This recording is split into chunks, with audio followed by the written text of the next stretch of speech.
আসসালামু আলাইকুম ভিউয়ার্স, কেমন আছেন সবাই? আশা করছি আল্লাহর রহমতে সবাই ভালো আছেন, সুস্থ আছেন। আমি আলহামদুলিল্লাহ ভালো আছি। আজকে আপনাদের সাথে একটা মুখরোচক ভর্তার রেসিপি শেয়ার করব। আশা করছি শেষ পর্যন্ত আমার সাথে থাকবেন। তো আপনারা দেখেই হয়তো চিনতে পেরেছেন, এগুলো হচ্ছে মটরশুঁটি। মটরশুঁটিগুলোই আজকে ভর্তা করব। তো মটরশুঁটিগুলো প্রথমে হালকা পানি দিয়ে সেদ্ধ করে নেব। খুব বেশি সেদ্ধ করে নেওয়া যাবে না, শুধু সেদ্ধ হতে যত সময় লাগে ততটুকুই, মানে এরকম পানির ভিতর দিয়ে যখন বলক চলে আসবে তখনই কিন্তু সেদ্ধ হয়ে যাবে। এখন নামিয়ে নিতে হবে। আর এই ভর্তাটা এত টেস্টি হয়, আমি আমার মেয়েকে গল্প করেছিলাম যে ছোটোবেলায় আমার মা আমাদেরকে কালার ফল এরকম করে ভর্তা করে দিত গরম ভাতের সাথে, এত টেস্ট লাগতো। তো আমার বড় মেয়ে বলছিল যে আম্মু কই, তুমি তো কখনো এরকম ভর্তা করে দাওনি আমাকে, তাহলে আব্বু মটরশুঁটি এনেছে, তুমি এবার ভর্তা করে দাও। তো ভাবলাম মেয়ে যখন বলছে তো ভর্তা করে দিই।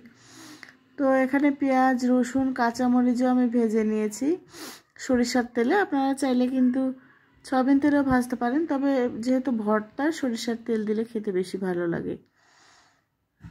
তো সামান্য পরিমাণে একটু লবণ দিয়ে তারপরে পেঁয়াজ, রসুন, কাঁচামরিচ এগুলো একটু পাটায় বেটে নিচ্ছি।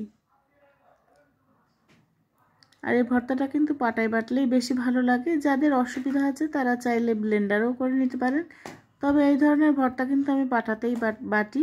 আর আমার মাকেও দেখতাম পাটায় বেটে এই ভর্তাগুলো করে দিত, আর আমরা গরম ভাতের সাথে খেতাম। তো আমার মেয়েকে আজকে করে দিচ্ছি। আমার মেয়ে খেয়ে কি বলেছিল সেটাও আপনাদের সাথে শেয়ার করব। তো পেঁয়াজ রসুনগুলো আমার বাটা হয়ে গেছে, এবং ফলগুলো বেটে নিচ্ছি। আর এগুলো কিন্তু আমরা ফল বলতাম আগে।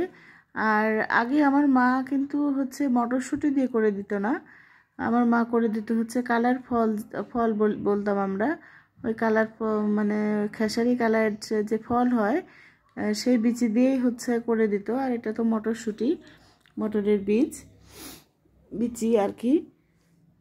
তো আমার মটরশুঁটিগুলো বাটা হয়ে গেছে। এখন একটা কাঁচা পেঁয়াজ আমি একেবারে আধা বাটা করে নিচ্ছি। আর এই কাঁচা পেঁয়াজের ঝাঁজ আর সরিষার তেলের ঝাঁজ আলহামদুলিল্লাহ অসাধারণ হবে খেতে।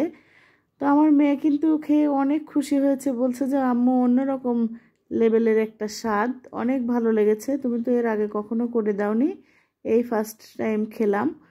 তো আমার মেয়েকে খুশি করতে পেরে আমিও খুশি। তো আপনাদের যদি আমার এই ভর্তার রেসিপিটা ভালো লাগে তাহলে অবশ্যই একবার ট্রাই করবেন।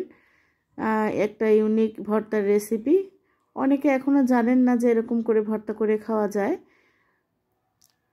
তো ফাইনালি আপনাদের দেখিয়ে দিচ্ছি কেমন হয়েছিল। আলহামদুলিল্লাহ গরম ভাতের সাথে কিন্তু আমরা অনেক তৃপ্তি করে খেয়েছি। আপনারাও চাইলে এরকম করে খেতে পারেন। সাথে থাকার জন্য অনেক অনেক ধন্যবাদ।